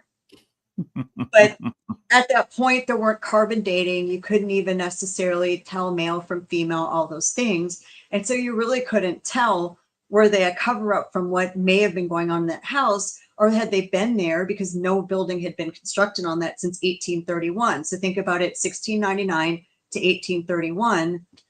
Could other people have been buried there because that was the back of the city? Sure, it's possible. But do we know? No, we don't. No, you can't prove it. You cannot prove it. So, but that's something on these other experiences. If that's something they want to do and extend their vacation, then there's other things to do. And there is an offering of keeping your rate that's included in your price, keeping that same discounted rate for people who want to come in longer. They want to come in Thursday, stay to Sunday, any combination. There are ways to extend your stay and keep that discounted rate at the Crown Plaza, so you don't have to check out. So you can do a little bit longer. Well, I discussed that specifically with Chris for a while, and maybe why he's saying that now. Yeah. Because I said Gail and I will probably come down Thursday, Yeah. And that's one of the days you can extend. Yep. and we might stay through Monday night. Yep. Now, on the other tour group, if somebody comes in, and you're going to have people coming in on Friday all day long. Yep. If they get there, say at noon, and they want to go someplace for lunch, come back in. The room's not ready yet, but they're holding the luggage there at the hotel. Is that tour group available for some kind of daytime tours, a bus tour, a daytime walking tour? There will be the availability of that, and we can provide that information via email to the people that are registered for the Paracon, on as long as you have do the package with the room Right at the hotel. So as we get closer and things are a little bit more concrete, then any reminder, and there'll be reminder and update emails. So anyone who books, please check your email, please, please enable text notifications. It's not for a spam. It's for hey, an update was just emailed to you about the Paracon you just booked. Go check your email, right? It's not for anything else, okay? So as we get closer, if we add on events, if there's more opportunities for other things, we're going to be sending out texts and emails. So please make sure you opt into text messages, and no, it is not to spam you for anything other than this is what's going on for your reservation. Check your email. That's it. That's all it's for. And we're going to have some fantastic merchandise. We have a local artist that designed our logo behind me. And so he's going to be helping us with some cool merch as well for people. And then for our top 2 packages, there'll be a swag bag, and we're working on some fun stuff to go in there too. So very excited about very, very cool. You got to have the merch, Yeah. which includes, coolies, you name it. You gotta have that. A nice hat, kind of like I got. One thing I want to work on, I cannot guarantee it's going to happen because I haven't ordered it yet, is in New Orleans, there's a thing called a Go Cup. Mm-hmm. So since we can take our beverages to go from establishments, I would like to make sure that we have those available for purchase and in the bags. That's a logo Go Cup, so you can take it throughout the city and have your beverages, your water, your Cokes, or whatever you purchase. Your grenades. Your what? Your grenades. It will be the size. So if you don't get the signature grenade glass that they have a Go Cup size for their, and so it'll be at least that big. So you can't fit your grenade in there, your drink grenade. Oh, what you do, you just guzzle some of it when they give it to you and pour it in a smaller cup. There you go. Whatever works. Whatever works. Well, that covers a lot, because people that are coming in Friday morning are going to have things to do. Now, one question: what about the people? Because Gail is on a roller walker, and if somebody like that, now she's not going to participate in any of the ghost hunts. She doesn't do that kind of thing.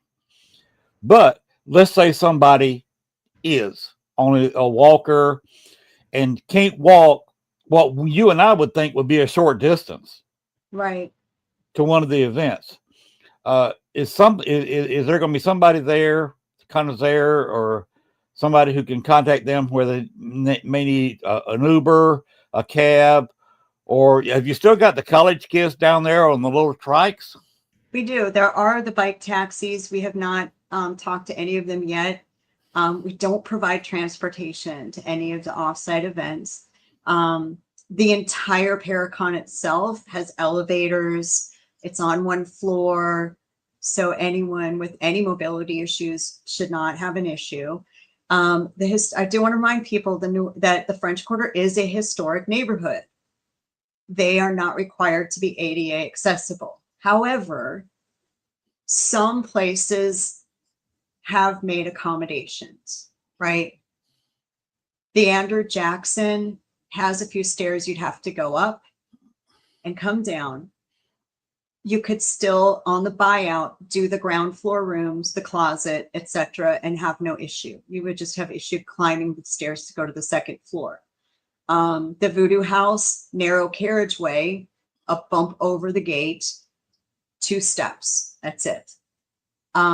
So where else were we going? Oh, the cemetery ghost hunt. That's by a bus. I would have to check with them on whether or not the bus has a lift for anyone in a chair. If they don't, then they would just need someone to assist them in getting up the bus stairs. They could collapse the chair and get on. So we encourage anyone with any kind of mobility issues to reach out to us. There's an info@neworleansparacon.com. You can call or text us at the phone number on the site as well. We encourage you to do that before you book. So we can address those and make those phone calls beforehand for you. Because I don't want, I'm going to remind everyone, this stuff's non-refundable, like every other Paracon out there. You buy, that's it. So before you spend your money, if you've got those issues, please reach out to us and we will do our best to accommodate anyone that we can. I will say, I'm going to address service animals. Some of the places we go to are private businesses. And for example, the Voodoo House is a home business with animals on property. So bringing another animal in a space like that would not be good because the resident animal does not do good with other animals. Does that make sense? So anyone, it's not that we're saying no, I'm saying it would be a very bad situation simply because it is a home and a residence, right? And then you have people with allergies. So I just want anyone that's in that situation to please consider those things before maybe thinking you could bring service animals on the experiences. I'd encourage you to reach out to us beforehand as well and see what would be the most comfortable for everyone involved, including their animal, really. Exactly. You don't want an animal fight there in the middle of a ghost hunt. No, and you don't want 2 of them going bananas, or at least or just even the resident animal going bananas either. And that's not fair. So I'd encourage people to reach out as well for that. And if you have an animal allergy, it's a good thing you brought that up. I hadn't thought of it.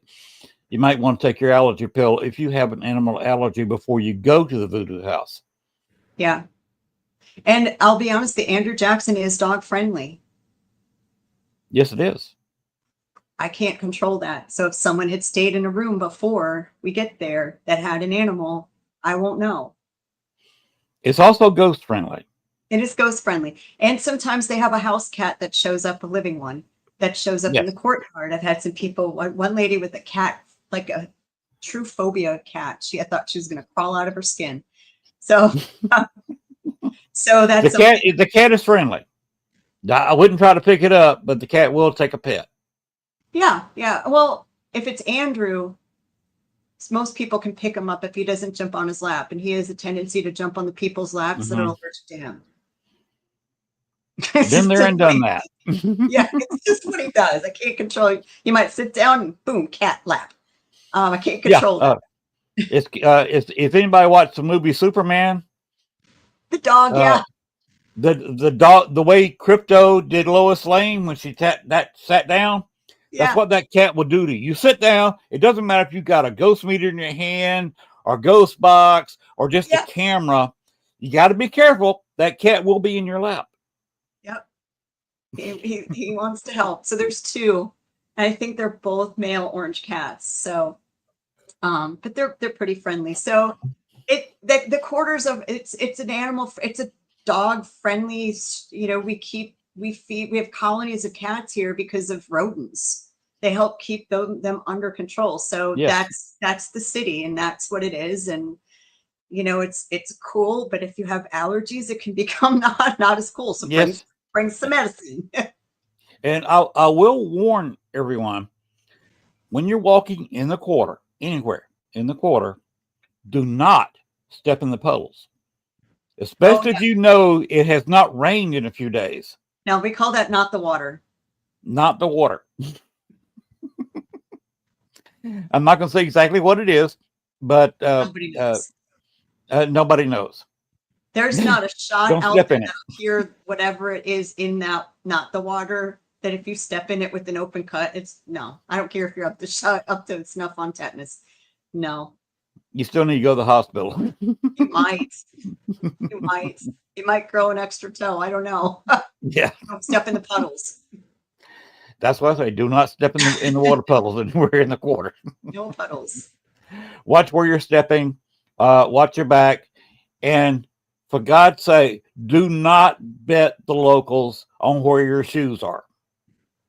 Oh.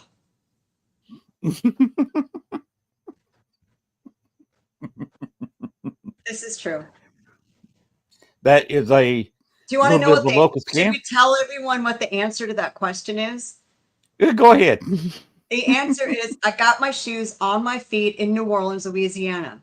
That's the answer. They ask you, I can tell you where you got your shoes. The answer is I got my shoes on my feet in New Orleans, Louisiana. But people think it's like the store. That's not.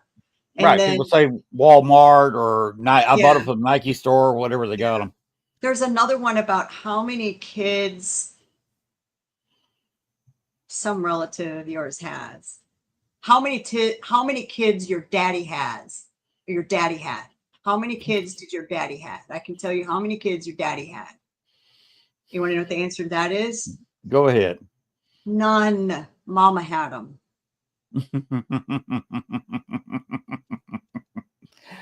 A little bit of New Orleans humor. Don't get caught. Nope. You're going to bet them $5. They're going to be taking you $5 from you.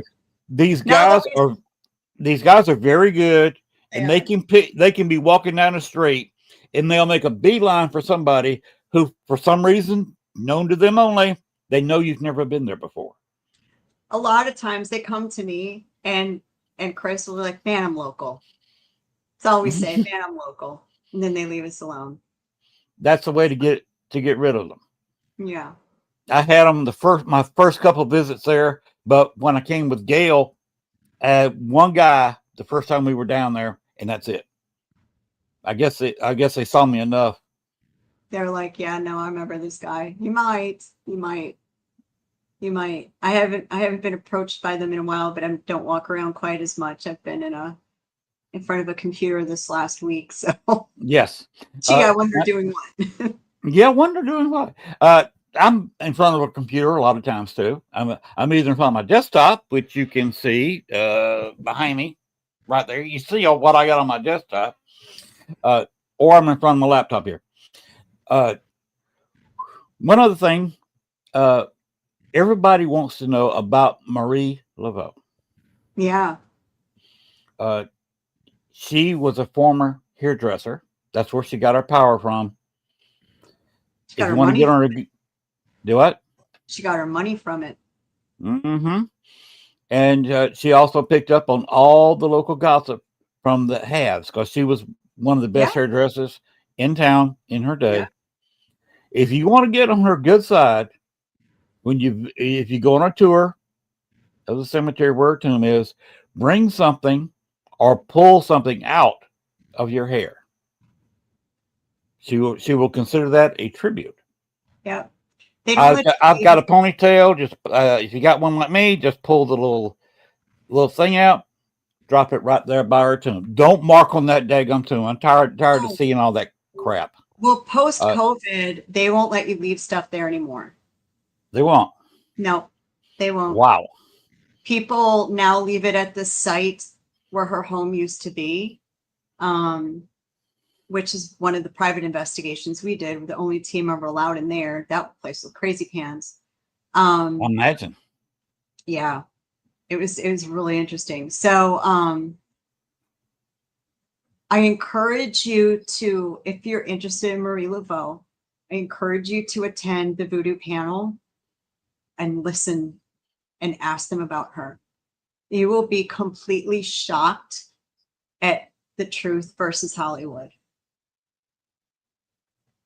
She was, and people get her and her daughter confused. Marie II was her daughter, who was more into voodoo than Marie was. Marie was a devout Catholic. Yes. Her obituary was written in the New York Times.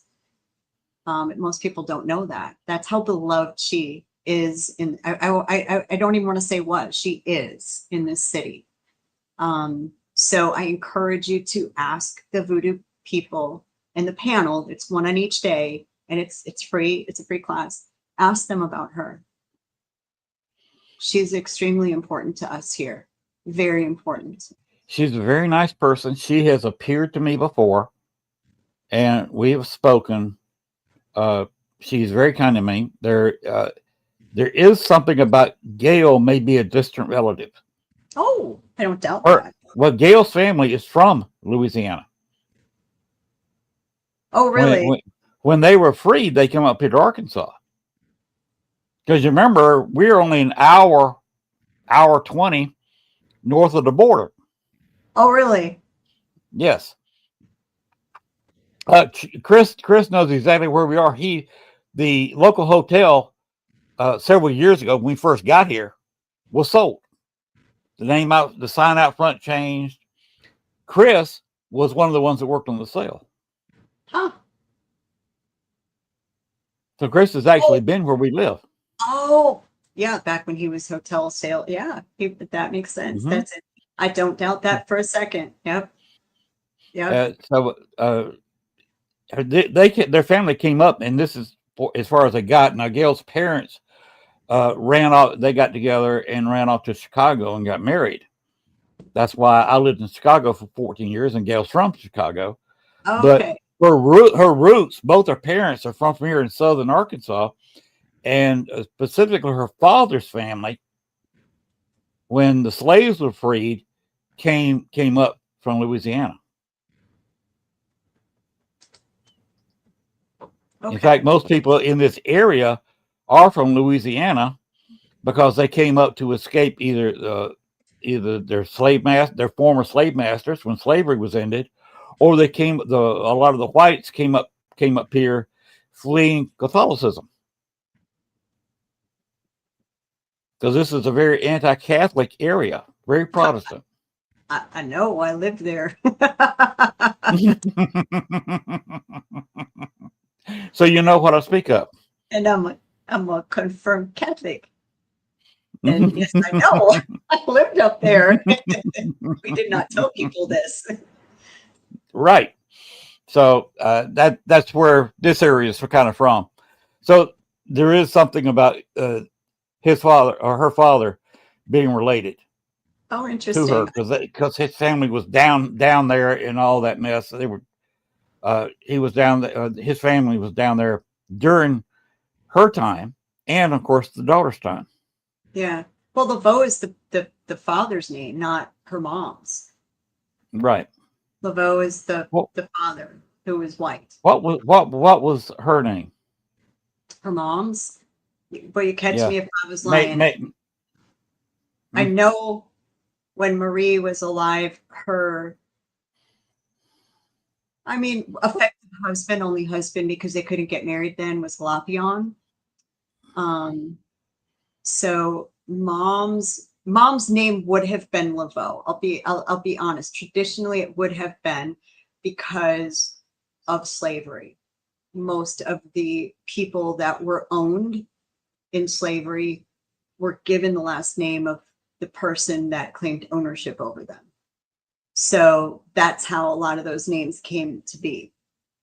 So native last name, I've got no idea, but it makes sense historically that her mom also would have been given, whether she wanted it or not, the last name of Laveau. Right. Of course, Gail's father's family was Thomas. Yeah. Which is very generic. Yeah. Yeah. And doesn't count for any of the women on that side of the family. Yeah. Like I said, we believe there's a distant relation. There could be. There could be. Now, on my last night's show, if you look at the two banners, both of them have Marie Laveau's descendants. Her family tree is listed on both of those. And her picture's on one of them. A picture, yeah. Yes. So if anybody wants to talk about her, go to the voodoo? Is that going to be Saturday and Sunday, or just Saturday, or your voodoo Hang on. panel? I'm trying to block my cat from walking on my keyboard right now. The voodoo panel, he's like, you're not paying attention to me. I'm over you. It's good. So there's going to be a voodoo panel right now, 2:00 on Saturday and 3:00 on Sunday. So it will be a free panel to all GA. Obviously, it's going to be first come, first serve. So Is the room full? The room's full. the room's full. The room's full. Yep. We do have the ability to make some of the rooms larger. And so there's a possibility, I'm not going to say 100%, that if day one, the voodoo panel is in a room that is, still has a line out the door, that maybe day two, we could talk to the event planner at the hotel and see if we couldn't move it to another room. I can never guarantee that. But that's one of the reasons we chose the Crown Plaza, is because of their ability to expand. How much notice they need is going to be still a concern. Did they book something else? Which I doubt, because we chose the time of year that we chose because it's the most economical to travel here, because it is a little warm. But that's why we tried to find a place where you don't have to go outside very much. Right. Now, I will warn everybody, this time of year, which is the last day in July and the first day in August, when you pass away and you go to the wrong place, that's cool compared to New Orleans at the end of July and the 1st of August. It can be, but here's the thing: the hotel's got a pool. So that's which is where you're going to find me if I'm outside. Yeah, hotel's got a pool. You're fine. You're gonna be just fine. It's got air conditioning on the inside and a pool on the outside. You're good. Of course, I could be podcasting from the pool. You'll be all right. I will save everybody's eyesight and wear a shirt. Yeah. Mm-hmm. Len is going to see if the pool is haunted. 3, 2, 1, go. It's elevated, so probably no dead people directly under the pool. Right. That one's what is on the second floor? It's open air, so I don't know if it's rooftop or not, but yeah, they do have a pool, so we're good. There's lots of ways to keep warm or keep cold. Keep warm. Oh, there's a very good way to keep warm. Walk out the front door. If you've never felt 98 degrees and 98% humidity, go outside in New Orleans on August 1st. Yeah. Well, again, that's why we've got it all inside, and that's why the outside events aren't until late. So, and all of those, thank God, other than the cemetery, has air conditioning. And if you find an air conditioned cemetery that's outside, show me. So, the only way to do that. The only way to do that is find you a cold spot that a spirit is producing and get them to follow you around. I guess that's the coldest part of the outside you can be in, is the cemetery, right? No, it's in the cemetery. Ghost hunt doesn't start till 9 p.m. So by then, you're going to be all right. It's going to be fine. So I'll send them to give you a hug, Len.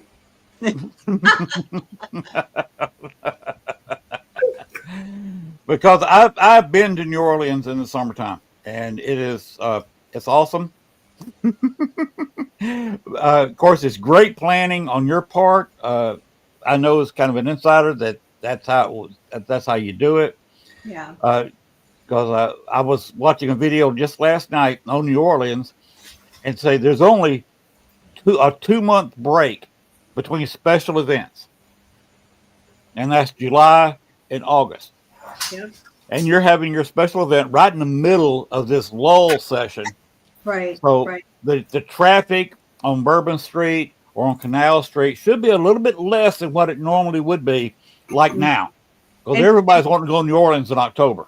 Right. And families that still are on summer break, they can still come.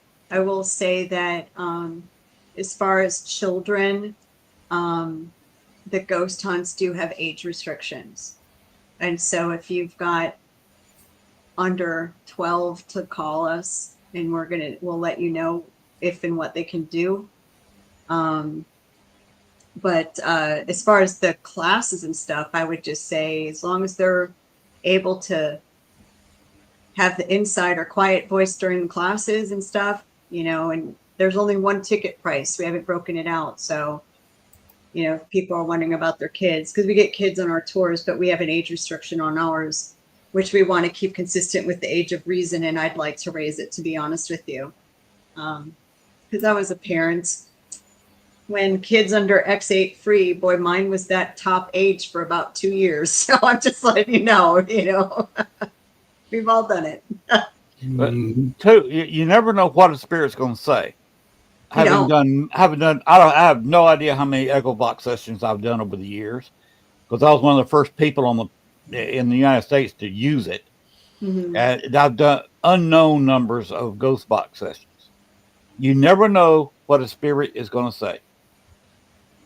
And you have to be able to communicate to somebody as well as understand when you don't feel right. Mm-hmm. And that it could be possibly more than I think I got a little bug versus I think a spirit is affecting me. And so if anyone's got kids under, like I said, under 12, I'd sit back and think about that first. I don't care how many shows they watch, Right. Yeah. That's when you may need to call on Brandon Cooper. Yeah. After the ghost and make sure you're clean. He's offering you services. He said, I'll offer cleansing if you need it. That's just a few posts to go in the chat room. So I would say having Brandon Cooper around on the same ghost hunt you're on, one, that's a privilege. Two, he can come in handy.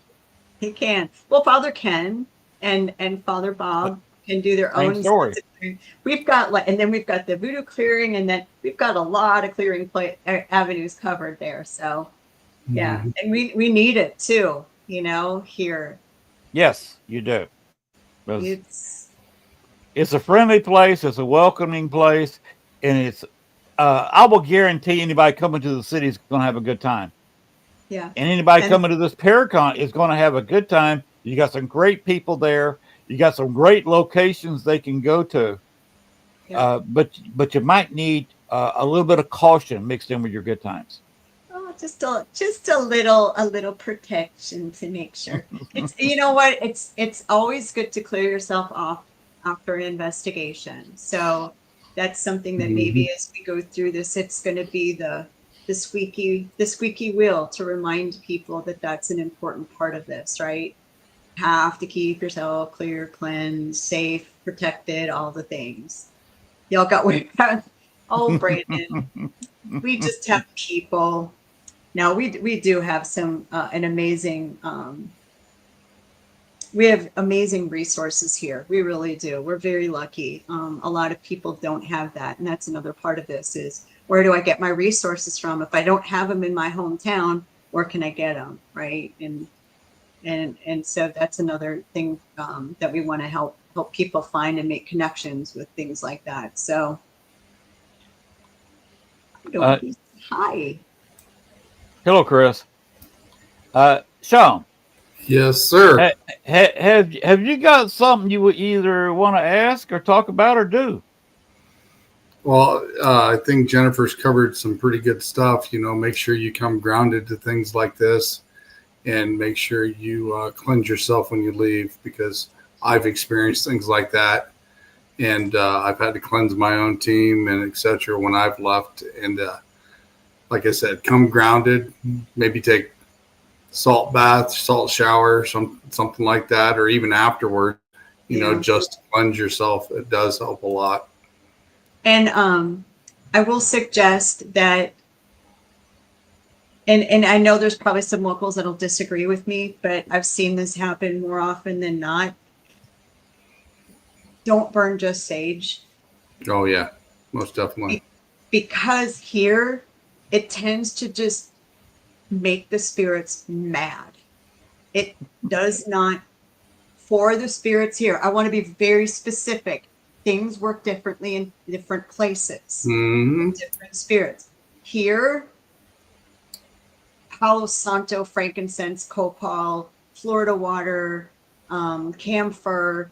Those are the things that you want to bring here. There's also shops that are going to be around and vendors that are going to be around that if you want to get something that's a little bit more tuned to the spirits here, there'll be resources to get that. And that's something to think about too.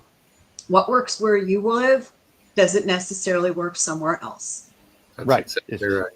Very The true. spirits down there are more powerful than most places. They're And I will intense. warn people who have their favorite spirit, their guiding spirit, their spirit guide, whatever they call them. I will warn people there that when you come to New Orleans, look out, because I was down there and had a spirit at the location who would not talk to that person and did not want to stay in the same room because of their spirit guide, and told the spirit guide to leave. Really? Yeah, I've So had the that happen to person me. can stay. Oh. Spirit guide's got to go outside. And the person had to ask the spirit guide to go outside for 15 to 20 minutes so they could interact with the spirit. Oh, wow. Yeah, I've had that happen to me on a couple of investigations. Me and my Reiki master was asked to leave because they didn't like our guides. Huh? Yeah, they all don't play nice in the afterlife, that's for sure. It's just so it's so interesting that it's just not much different than living people things. They fight, they all don't get along. Some are a little more petty than others, some are a little bit more mean than others. I've picked up on the SLS camera 2 of them a few times fist fighting. I'm like, how's that working? That's interesting that you're staying in a corporal body form and doing human things instead of staying in just an energy mist and doing it was very interesting. Makes you think, like, are we set on that form sometimes? I don't know, sorry, my brain just goes Yes, off. I understand. No, you're right. It's definitely right. That's definitely for sure. Len, we were coming up on top of the second hour, just to let you know. Well, I was about to just make a comment and then throw it to Jennifer one more time. I've heard them on EchoVox, people fighting, arguing. I've had people had that one instance where a man and a woman, and the guy pointed it out. This was people who lived in the 1700s,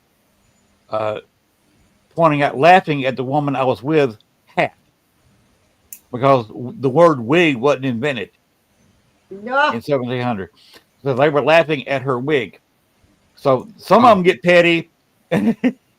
But Jennifer, is there anything else about the Paracon that we have not covered? No, I think we've covered a good deal. Again, we've got more things that we can add. If something's filled, join the wait list. There's always the wait list capability. Please reach out to phone, email, text. We will get back to you. But yeah, first ever, I think this is a great opportunity for people who want to really learn. Vendors, we haven't even covered vendors. So vendors, if you're interested in being a vendor, there is a vendor package. It is not available online.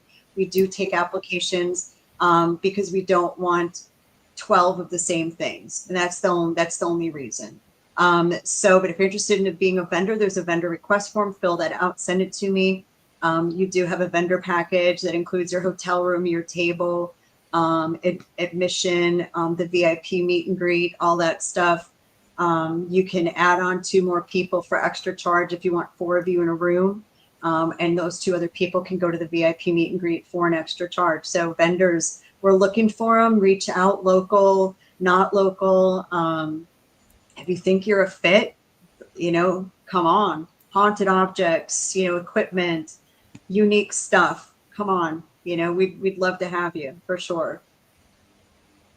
All right. So NewOrleansParacon.com, July 31st, August 2nd, 2026, here in the French Quarter in New Orleans. Right there. You can buy right now, although Afterpay will be enabled, I hope, within the week. So the pricing on the website now is introductory pricing. What does that mean, Len? Where do you think the price is going to go later on? Yes, it will. So take advantage of introductory prices right now. Unlike the link, which is down, Yeah, the prices will only go up as time passes. it will. But like I said, we're still going to try to keep it very affordable for anyone to be able to come and have a time in New Orleans and learn some really cool stuff for some really cool people. All right. We have gone on for about 2 hours. I know. Jennifer, you have been fabulous. Thank you. Guys, You have done too. an awesome show. With your upcoming podcast, I wish you all the luck there is. Thank you. I wonder whose network it's going to be on. I can turn you on to a few people if you want. No, I know. Hopefully we'll get that running in the next 2 weeks. I keep having different issues that delay it. I guess that's just the universe saying, not yet, Jen. And that's okay. But I hope in the next 2 weeks we'll launch it. So that's going to be coming soon. And I bet your people might have something to say about that. Yeah. Okay. And I would suggest having a short video and send it to Gwen and Lee Yep. so they can show it on the other shows on this network. We will. And that way we can keep everybody advised, especially keep me and the others updated on everything. Yeah. Where we can say, okay, you've only got, if you want this package, there's only 5 more available. Yep. You better pull out the card or pull out your pay for, however you're going to do it. Yep. And and it'll get show that package. online too. It will tell you, if you go to book, it will tell you how many packages are left. Now, the a la carte one, there's going to be a bunch. The other 2, very limited. So it will tell you. And then we'll keep you updated. And hopefully we'll have some ads and commercials running soon and showcase all the awesome talent we're going to have. And I welcome your commercials on my show. Thank you so much. Feel Thank free you to guys for drop having them. me. Yeah, feel free to drop them off on mine, and I'll run them as well. Oh, thanks, Sean. I appreciate it. So, All right. Jennifer, All right, it's been fabulous. It's always fabulous talking with you. You're beautiful. You're intelligent, and Chris did well marrying you. I'll remind him. Of course. Now he's kind of hot too, but don't tell him I said that. Okay, you're in my secret for sure. Jennifer, we will be talking to you later. We will host you a couple of times on the different various shows over next year, every few weeks, just to try. Because my personal goal, would be to sell every package you offer and sell them all out. Perfect. I challenge you. That's the goal. All right. Good night, Jennifer. It's been a pleasure. all right, I'm going to drop you backstage, Jen. Great All show. right. All right. I tell everybody that was a fabulous show. That was a lot of fun. You got a lot of information. I would advise keeping this video and going ahead and watching it in slow-mo so you can continue to get the information. Did you Good night, everybody. Len, did you want to play that one other video real quick? Let's do it. All righty, here we go.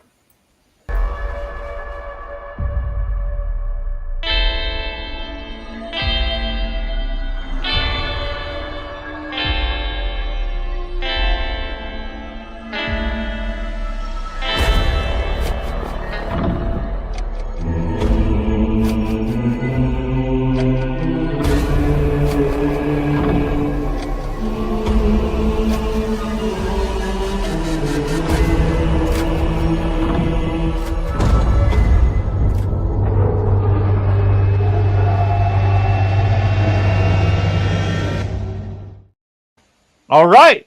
Looks awesome. That's going to do the show for tonight. That's two hours. We're running up on a minute over. So good night, everybody. Thanks for coming to the show. Thanks for listening.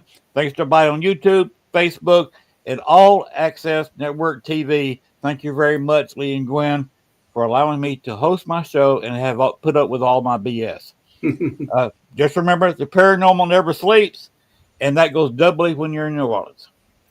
Have a great night, everyone. Good night, everybody.